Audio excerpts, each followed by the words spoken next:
Koolon. Saatesarja toetab Euroopa Liidu Sotsiaalfondist rahastatav haridusteaduse ja õpetajakoolituse edendamise programm EDUCO. Koolon. Jätkame ühe huvitava programmiga. Luisa tõlkebüroo mõtles välja ühe huvitava noortõlkijate programmi, mis peaks töötama selles mõttes hästi, et mõlemad osapooled saavad kasu, noored tõlkijad saavad praktiseerida, mismoodi päriselt tõlkimine välja näeb ja teisalt Luisa tõlkebüroo saab omale mitmeid teisi hüvesid. Saamegi kohe kuulda, mis on selle noortõlkija programmi eesmärk ja kuidas on see seni rakendunud. Luisa tõlkebüroo juhatuse liikmed Berber Pruunsild on stuudios. Tervist! Tere! Ja samuti juhatuse liige Raili Kadak. Tere! Tere! Räägime, kuidas on, esimestel kuudel läinud? Idee tegelikult on peaaegu aasta vana, aga iga asja juurutamine võtab ju aega, nii et tegelik programm hakkas pihta suve lõpus, kui me hakkasime siis asja valgustama üliõpilastele esmalt ja huvi tuli kohe ka ülikoolide poolt, üldse kõrgkoolide poolt ja sellest me saime innustust. Nii et praeguseks hetkeks on tegelikult konkursi läbinud kuskil 150 tõlkijat ja nendest, õigemini läbinud ei ole, nendest 20-25 on sellist, kes on siis praegu kvalifitseerunud nagu heaks noortõlkijaks. See tähendab läbinud selle noortõlkijate programmi? Läbinud siis selle niinimetatud esimese filtri, ehk siis nende tööd on tunnistatud selle programmi jaoks sobilikuks. Aha, et selleks, et noortõlkijate programmis osaleda, peab veel eelsõela läbi tegema? Jaa, loomulikult, jaa. Et selles mõttes, mida me nagu kõige rohkem eeldame nendelt inimestelt, kes meie projekti raames siis meiega koostööd hakkavad tegema, ongi see, et see inimene peab väga huvitatud ise olema sellest, et ta areneks, et temast saaks kunagi hea tõlkija ja tal peavad olema kindlasti ka eeldused selleks tööks. Et kui me esimeseks tõlkija eelduseks loeme seda, et tõlkida tuleb mõtet, mitte sõnu, siis sellest esimesest filtrist on nagu väga hästi aru saada, et kes tõlgib mõttega ja kes tõlgib sõnu.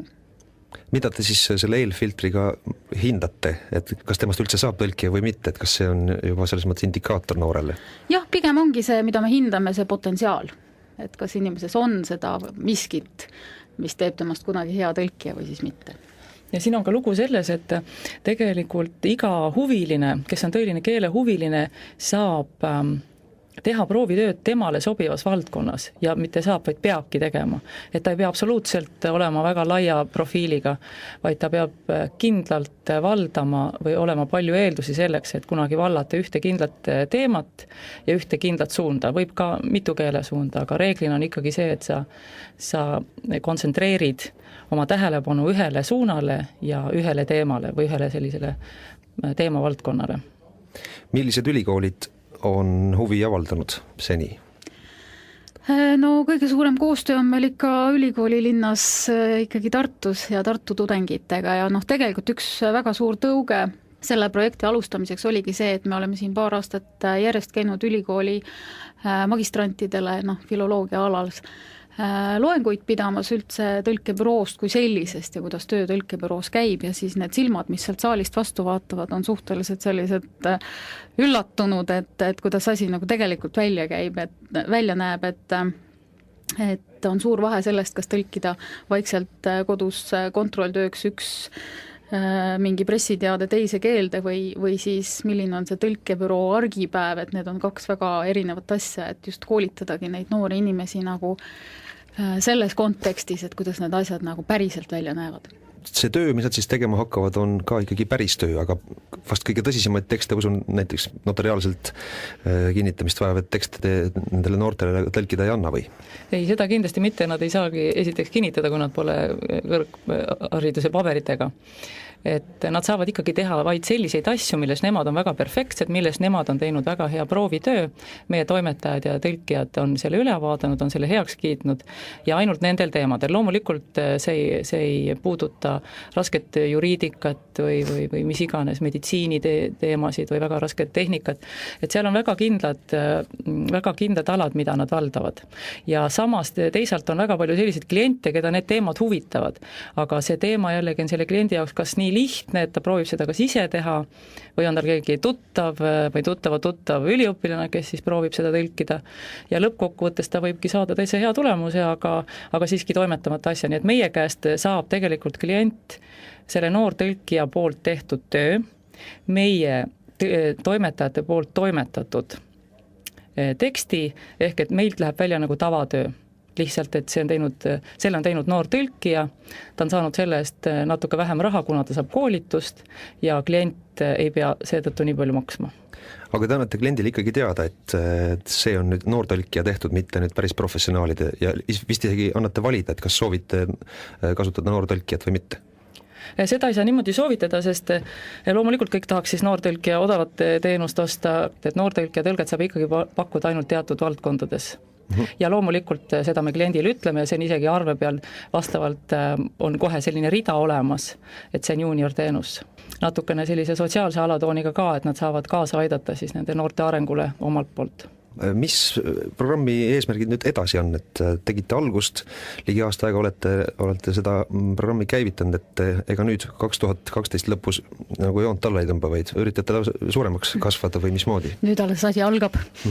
Et selles mõttes praegu me oleme siis leidnud endale toredad noored koostööpartnerid ja nüüd me alustame siis neid kampaaniaid, et aidata neil siis seda kogemust saada, ehk siis leida neid inimesi, viia siis tellija ja teostaja kokku. Et see on meie järgmine etapp nüüd, et me teame täpselt, mis meil on pakkuda ja nüüd me leiame need kliendid või selle sihtgrupi, kes siis seda meie pakutavat väga tahaks nagu saada. Erakordselt huvitav idee on see, nagu näha siin numbritest, kui palju on huvilisi ja kui palju olete vastu võtnud, siis ka hästi käima läinud, et paljud teised ettevõtted võiksid samamoodi oma sarnaseid programme ju rakendada ja välja mõelda ja kas või teised tõlkebürood. Olete kuulnud, kas mõni on juba ise ka praktiseerima hakanud sääraseid programme? Tõlkebüroonduses kindlasti mitte, aga küll on olemas näiteks, mul hetkel ei tule nüüd selle hambaarsti asutuse nimi meelde, on olemas noorarstide kasutamise võimalus, et sa saad valida, et kas sa lähed siis kogenud arsti käe alla või lähed noore hambaarsti käe alla. No tegelikult ülikooli kliinikum ju sellel ka põhineb, et nad kõik peavad laskma ennast ka tudengarstil üle vaadata korra ja diagnoosi panna, et aga seda muidugi valvsa arsti silma all.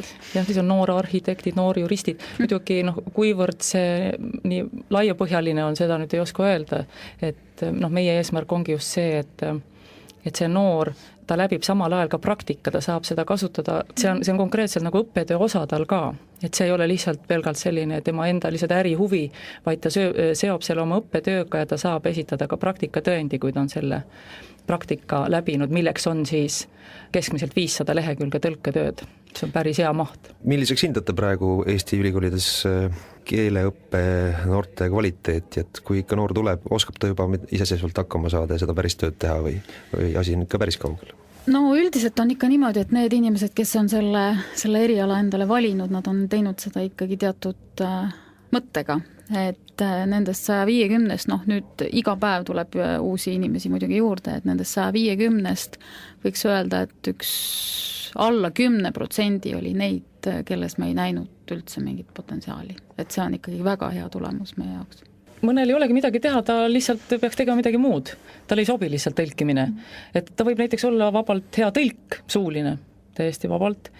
Kirjalik anne lihtsalt puudub. Et see ei pea lihtsalt siis väga panustama sellele, kui ta saab hea tagasisidet, ei ole nii hea, et seda edasi arendada.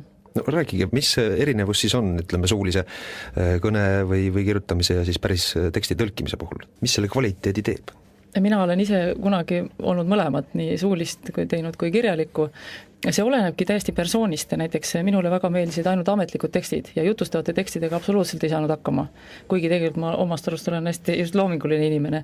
Aga see kujuneb välja väga lühikese aja jooksul, mis sulle täpselt sobib. Et see on võib-olla mingi aasta, kui sa saad juba aru, et kas sulle sobivad siis ametlikumad tekstid või oled selline loominguline tegelane. Suulise puhul on hoopis teised esiteks eesmärgid, mida sa seal teed, sa pead oskama kuulata, sul peab olema väga hea aju, väga kiired ühendusteed ajus, meeletult suur teadmiste pagas ja sa pead olema väga kiire. Kirjalikus töös on teised prioriteedid, võid rahulikult teha 4 lehte päevas, kui tahad, võid teha kiiremini 10 lehte päevas, kui tahad, ikkagi sa ise jagad oma aega, et sa ei sõltu kellestki teisest, kes su kõrval kogu aeg räägib ja et selles mõttes mõni suuline tõlk ei sobigi ja neid on väga palju, kes ei sobigi kirjalikuks ja vastupidi. Et enamuses ongi nii, et kui sa oled ikkagi tõlk, siis sa oled tõlk ja kui sa oled tõlkija, siis sa oled tõlkija. Kas mõni Google'i tõlkijat ka on kasutanud salaja? Olete kohe sellest aru saanud? Kliendid mõned on küll mõned välismaa kliendid on teinekord saatnud meile Google'i tõlke, et ma kontrollisin üle ja et siin on vist teil äkki vead sees, nii et aga muidu muul juhul ei ole küll, ei tea küll, et keegi oleks kasutanud. Et ta ütleb, et Google'is on õige ja teil on vale ja niimoodi, jah? Jah, et nagu liiga palju äätähti näiteks on selles sõnas, et kas te saate kontrollida ja igast huumorit on tulnud ette, jah. Vot, selline programm on siis Luisa tõlkebürool välja mõeldud. Asi alles on alguses, nagu kuulsime, loodame, et on meil piisavalt noori tõlkijaid, kes ei ole sellest programmist veel midagi kuulnud ja tahavad paremaks saada, siis rääkige, kuhu pöörduda, kuhu kirjutada, kuhu tulla või helistada. Meil on nüüd täiesti eraldi osakond loodud selle jaoks, et kogu seda projekti siis kenasti läbi viia ja kuhu siis pöörduda on kindlasti number 1 on siis junior@luisa.ee, sinna siis saata oma sooviavaldus ja enda siis selline lühikiri kaasa, et miks selle programmi ja mis see eesmärk on, et selle programmiga ühineda. Ja siis kindlasti võiks saata juba oma mingi olemasoleva tõlketöö, et selle järgi me siis saame kohe esimeselt sõelalt nagu edasi saata. Järgmine etapp on siis meie poolt saadetud selline proovitööde pakett, millest siis iga noor inimene võib välja valida täpselt selle teema, mis talle sobib. Et kui on selline rohkem nagu kinnisem inimene või konkreetsem inimene, siis mingid konkreetsemad teemad ja kellel meeldib näiteks reklaamindus ja kõik see copywriteri töö, et sellised inimesed on meil ka väga oodatud, sest teadupärast ongi need noored alati kreatiivsema mõtlemisega kui need vanemad välja arenenud tõlkijad juba. Ja sealt siis juba lähebki kõik ilusti sujuvalt edasi ja muidugi peaks kohe ära ütlema, et varuks iga noor inimene natuke kannatust, et mida meie poolt siis edasi öelda, et kõik need asjad võtavad aega ja kuna see tung on väga suur, siis natukene rahulikumalt neile asjadele vaadata, kui kohe ei vastata ja kui kohe ei kinnitata, et kõik asjad võtavad aega natuke. Mina ütleksin veel seda, et kui noor huviline kirjutab, siis kindlasti vaadaku, kuidas ta oma CV-d koostab ja kuidas ta oma kaaskirja koostab.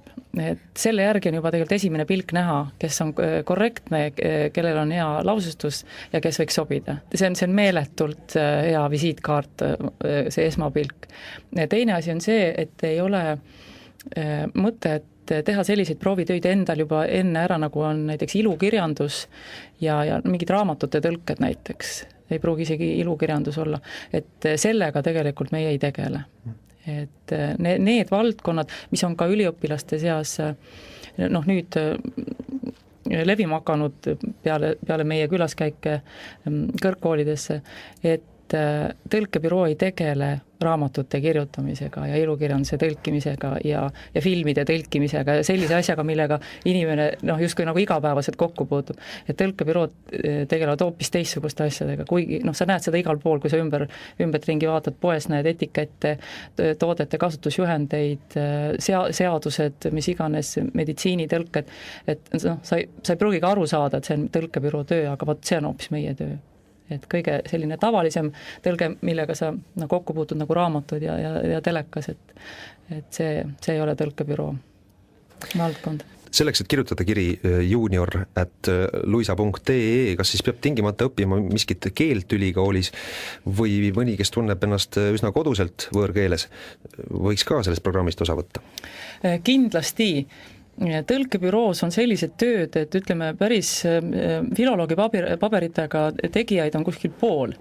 Et ülejäänud on mis iganes valdkondadest, sest meeletult palju on tehnilisi tekste, meditsiinitekste, pangandustekste, õigusvaldkonnas tekste ja mis iganes valdkondadest, et ei pea absoluutselt olema kindlasti tõlketööga kokku puutunud, aga nüüd neil on tunne, et neile nagu sobiks tõlkimine ja päris häid proovitöid on tehtud, nii et siin ei ole ka vanusepiirangut, lihtsalt kui sul ei ole kogemus, sa soovid tõlkida, sul on mingisugune baas olemas, sa tead, mis teemat sa võiksid osata, palun pöördu, pole probleemi. Rõõm kuulda, loodame, et tänu sellele intervjuule paljud noored said teist teada, otsivad teid üles ja saavad teie juures praktiseerida ja omakorda oma oskusi veelgi paremaks lihvida. Mina tänan intervjuust Berber Pruunsild ja aitäh Raili Kadak, et stuudiosse tulite, edu teile. Väga tänan, aitäh tulemast, kõike head.